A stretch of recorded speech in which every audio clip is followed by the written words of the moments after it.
On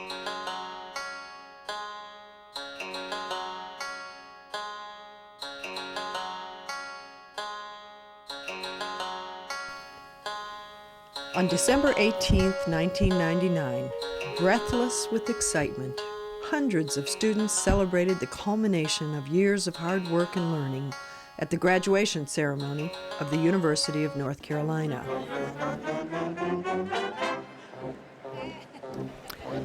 One among these stands out, not just visibly for her uncontrollable body, but for the courage and self-determination that guided her.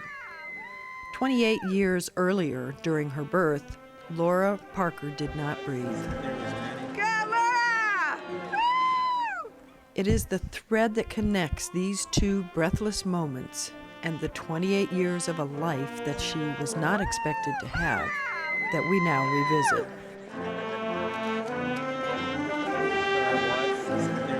Go, Lara! On April 1st, 1971, my birth caused a stir in the delivery room because I did not breathe for the first 15 minutes of my life. The physicians told my parents I had little chance of surviving. That was their first surprise.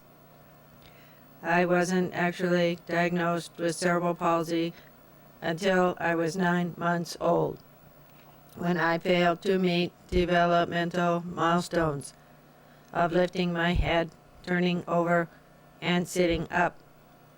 Originally, the doctor said they hoped I would be able to walk with braces and talk. But the prognosis grew pessimistic over time as I failed to achieve any ability to sit, stand, or talk. Today, I am unable to walk, speak, or use my hands in any purposeful way. Lara was a mother's worst nightmare. She was a fussy, difficult baby. She was hard to entertain. About the only way I figured out to keep her happy was to hold her and to read to her. Her head would droop. She didn't look very responsive to the pages and what I was saying, but it kept her from crying. So I did a lot of reading to her when she was young. But I really didn't have any way of knowing, what she was thinking or what she was feeling beyond that point, because she didn't speak back.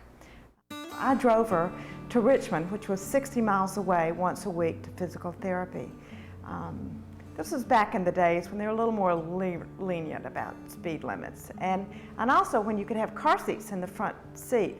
So I'd place her car seat right next to mine, and because Lara couldn't sit independently, I'd rolled up towels and stuck them under each arm so that she wouldn't plop over, and then stuck a book with my hand. Don't let any policeman ever see this. On one side, and I would drive down the interstate, with just one hand, bopping along at 60 or 70 miles an hour. And so I had a Richard Scarry book in one hand, kind of holding Lara up with my elbow and holding the Richard Scarry book and driving along the interstate. And the beginning of this Richard Scarry book had the alphabet across 2 pages. And she took her little fist and she took her hand, because she has athetoid cerebral palsy. She didn't do things in real smooth, fluid motions.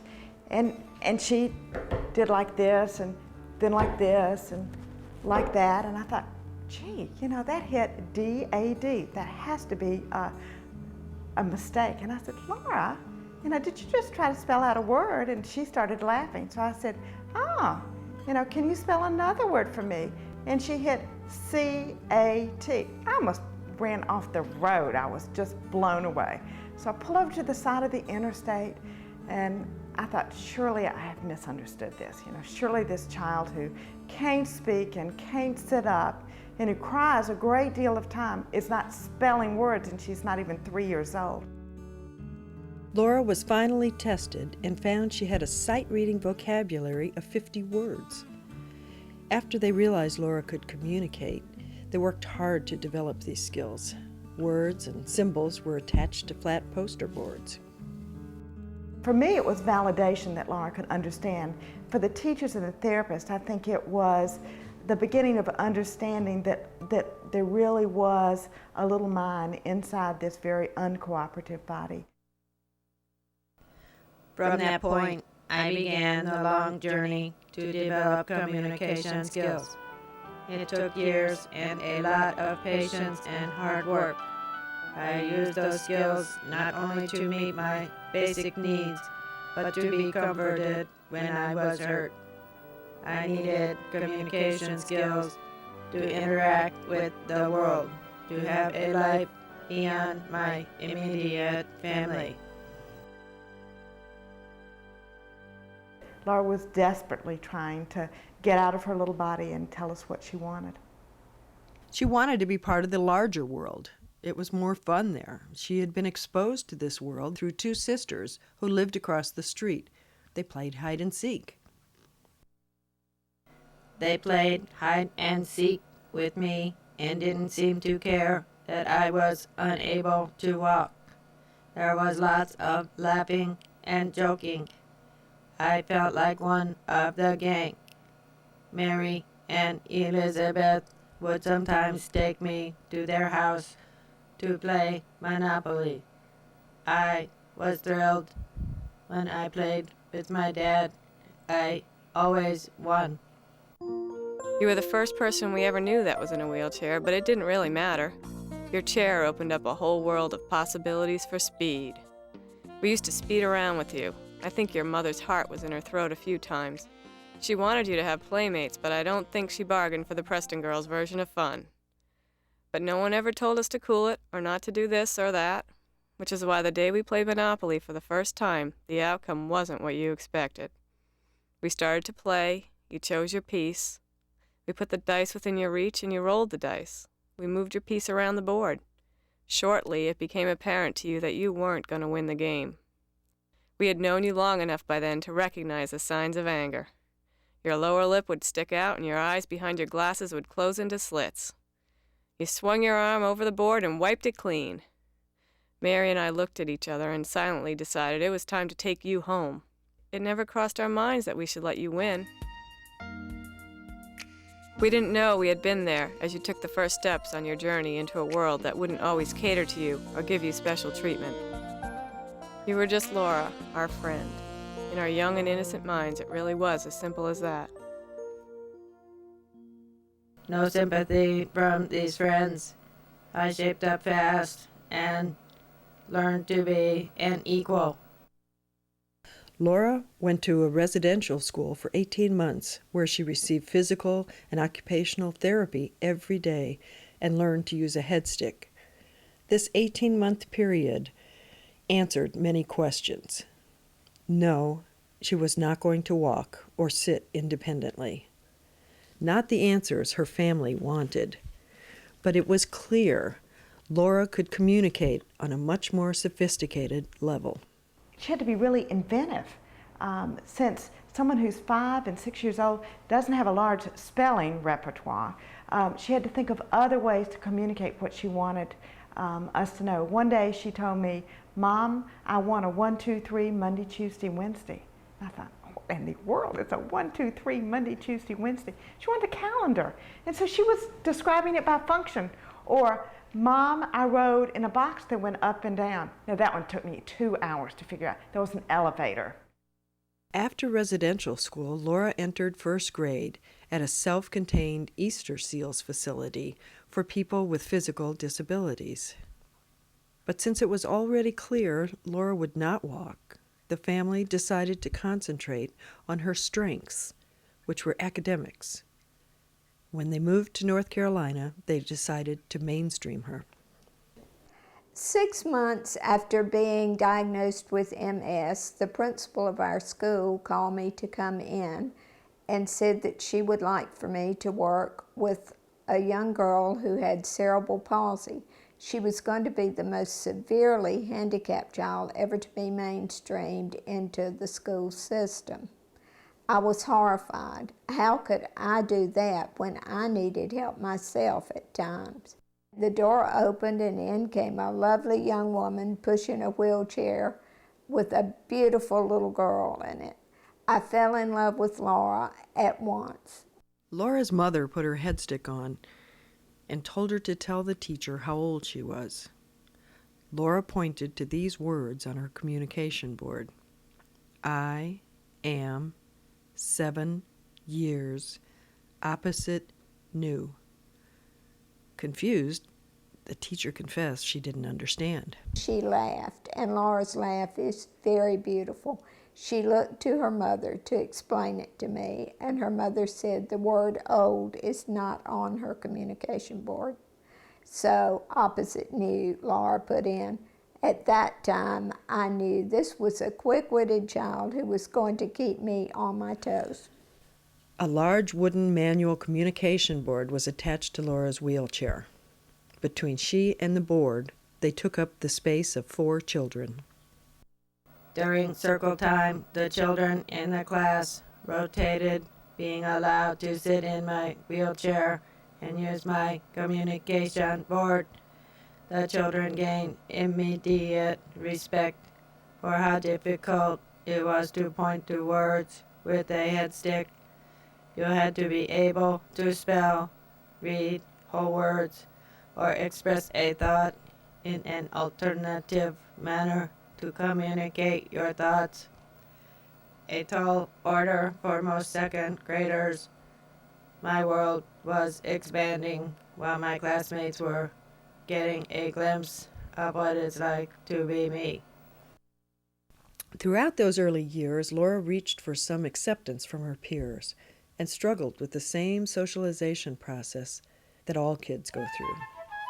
Where do I fit in? What do I have to do to be valued? Laura wanted to be a participant, not an observer. Laura was a physical therapy student of mine starting from the time she was about 7 years old.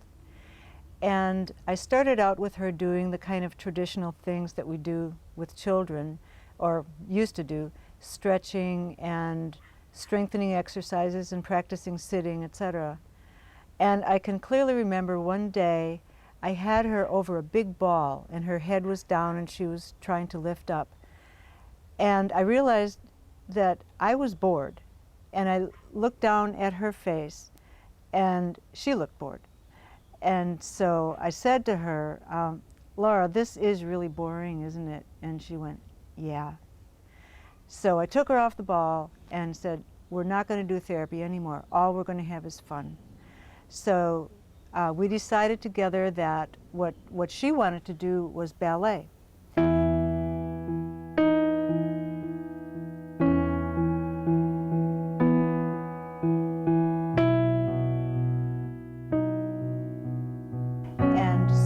Got her outfits, a black leotard and white tights and pink shoes, and we practiced in front of the mirror doing pliés and relevés and arabesques.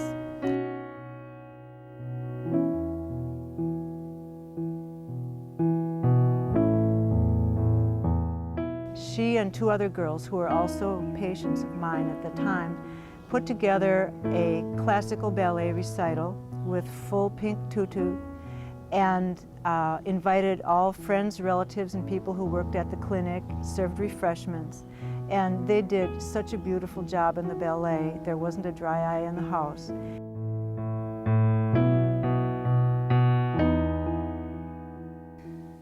Laura's adjustment in the classroom setting was not without its hitches.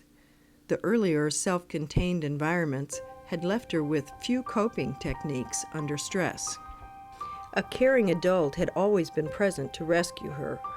One day, the school librarian approached her about an overdue book. Laura's communication skills broke down. I cried. At home, I explained to my mom that I had turned in the book. Seemingly hard-hearted, she refused to write a note or call the school to explain. After many tears, I decided to write the librarian my own note. The book was found, but what I found was more important than any book. I found the ability to solve a problem without an adult running interference. It took several years before I could communicate adequately under stress, but I took the first step that day. Even though my big sister was in a wheelchair and she couldn't walk and she couldn't talk, from the beginning it was clear that she was always in charge. We used to have babysitters when my mom would go out of town or out to dinner, and I never would follow what they would say. I'd always do whatever my sister would say. From the outside looking in, it might seem that our family was different, but to me it was completely a normal family. My sister and I would go swimming, and we went horseback riding in Colorado, and we would go bike riding. They built her a special bike so that we could go bike riding together.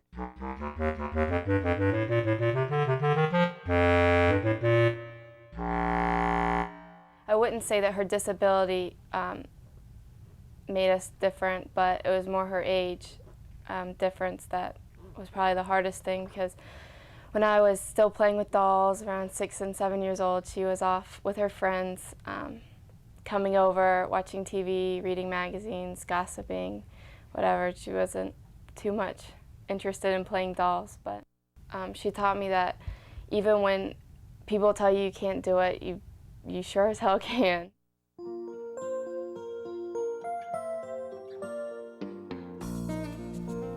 Every stage of Lara Parker's life has been about finding ways to do things that seemed impossible. Unable to walk, speak, or use her hands in any purposeful way, she fashioned a life that included cheerleading in junior high, going to the prom, moving out into her own apartment, and graduating from the University of North Carolina with a degree in psychology. Not the life we, as a society, imagined for her, but the life she envisioned for herself.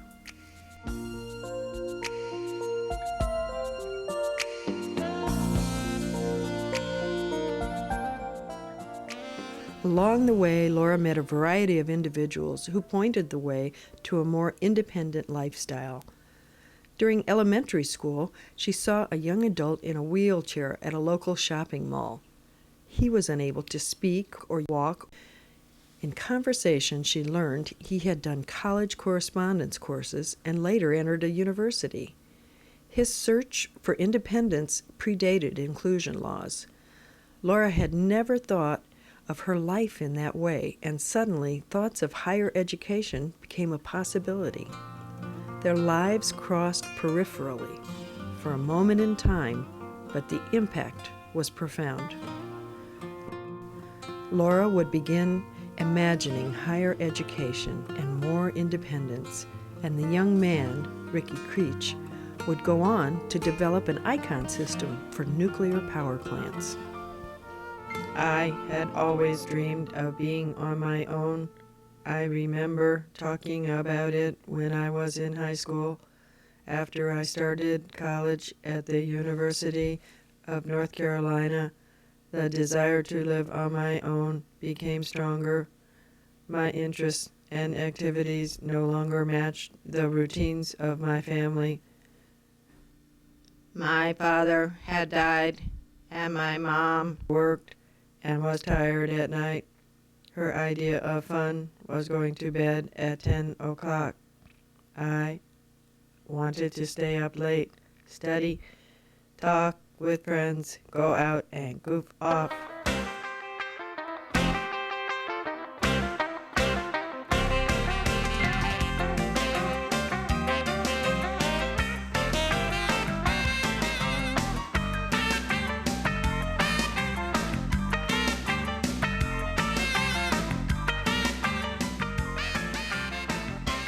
Lara began attending conferences for people with disabilities, and it was one such conference in Philadelphia that had a major impact on her life.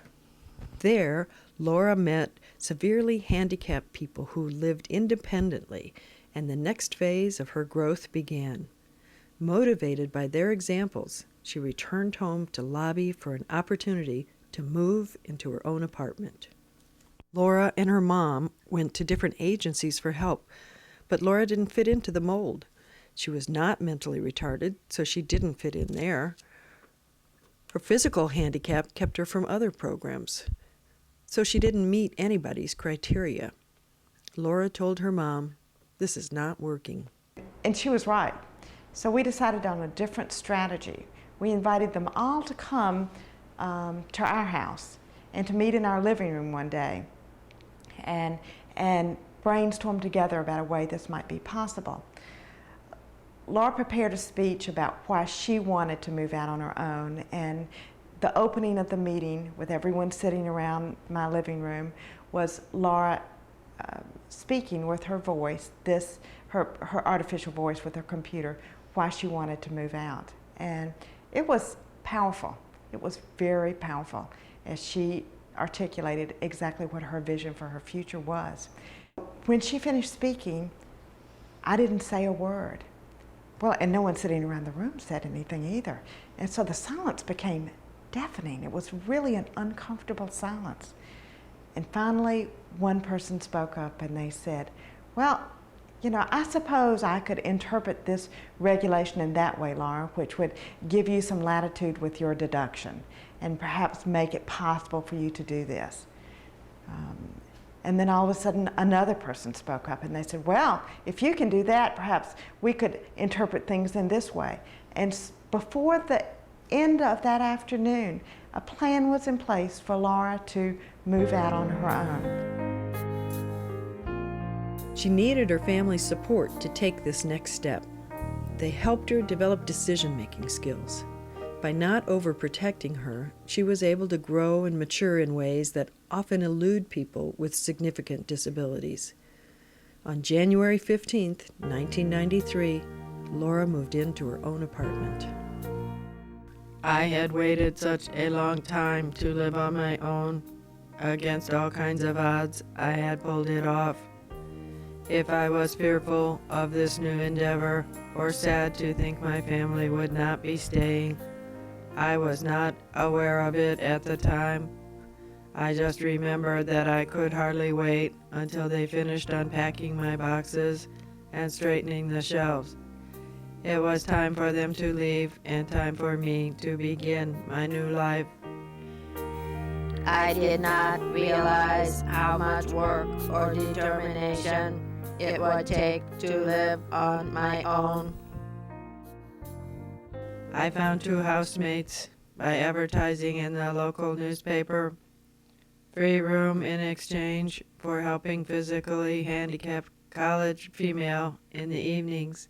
I was committing 12 hours every other night to providing personal care in return for living rent-free, which sounded like a great business arrangement to me in the beginning. I think anyone that lives with Laura for any significant amount of time, though, quickly becomes drawn in to much more than a business relationship.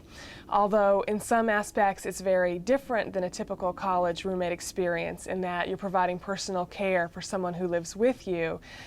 You're also quickly drawn into a friendship with Laura. She has a very smart, dry wit and is extremely intelligent. And you spend a lot of time doing the things you do with any other roommate, such as discussing dating or making fun of the Miss America pageant. I think after 2 years there, despite other accomplishments since, such as finishing college and medical school and some postgraduate work, this is the period of my life and the job that I'm still most proud of. My reality makes it necessary for me to depend on others to lift me, feed me, clothe me. Yet I am not dependent. I am in control. I make the decisions about when I am lifted and fed and clothed and who will help me with these chores. My decisions have not always been perfect or wise, but they have been my own. Each individual has his or her own unique way to live a self-determined life. Laura came seeking accommodations.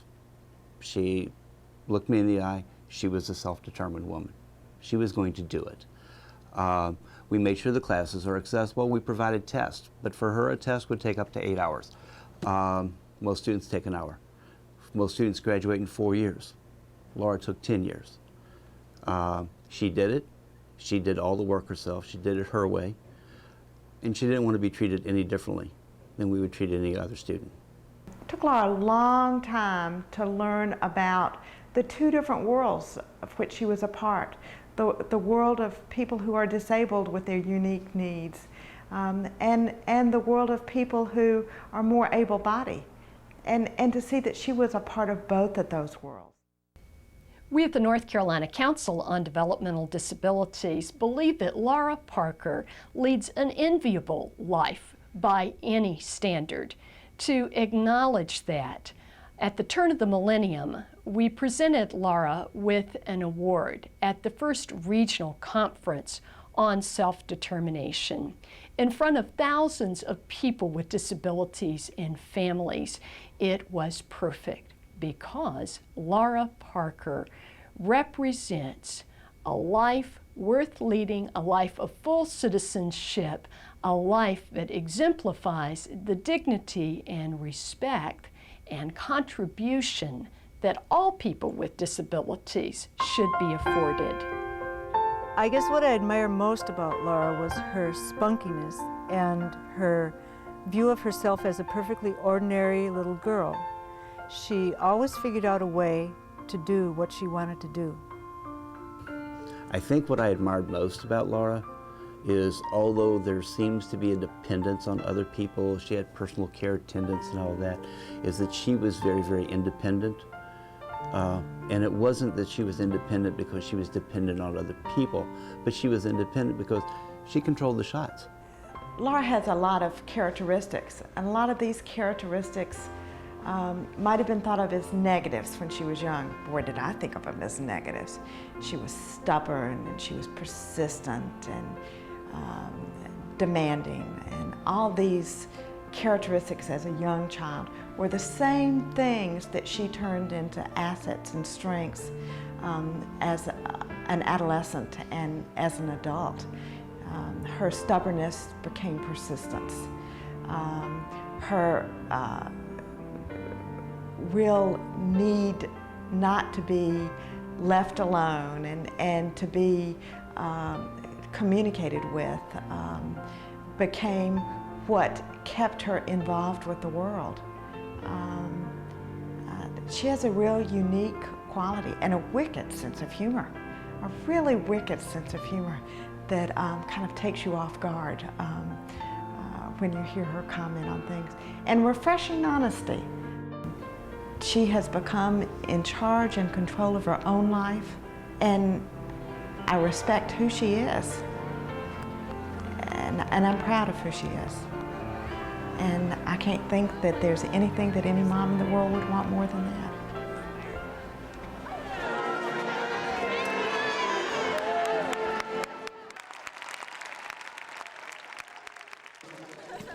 While not every day has been easy, I would not want to live a more sheltered existence. I am who I am today because of my experiences. I am less naive and trusting than I was, and more savvy about human relationships. I am able to stand up for myself and my rights. And some of my more harrowing experiences have given me a sense of self-confidence. Lara, you look beautiful, my friend. You look beautiful. Lara, we're all gathered here today to celebrate with you and to say thank you for what you have brought, for helping us to bring out the best in each of us.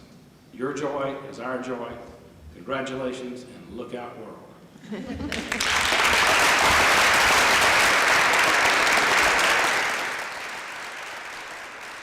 Role models are essential for all people. They provide the proof that dreams can come true. Individuals with significant disabilities are no different. We need exposure to individuals with significant disabilities who have led useful, productive, and independent lives. My life is what I choose to make of it. Surely this is what is meant by self-determination.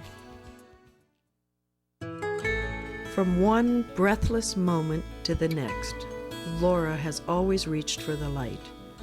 She has pushed through challenges most of us could never imagine. Her dignity and personal satisfaction have come from making substantive choices and having a family that supported her desire for individual control. It is not enough that we are inspired by Laura's courage and celebrate her achievements. If the path of self-determination is common ground for us all, then the real challenge is that we must become allies for each other. And that might be as simple as providing encouragement or as complex as recreating our institutions. Life is a balance between longing and belonging, and we must be able to move between them. When we suppress the longings, the dreams, something inside us dies, and our whole culture becomes impoverished.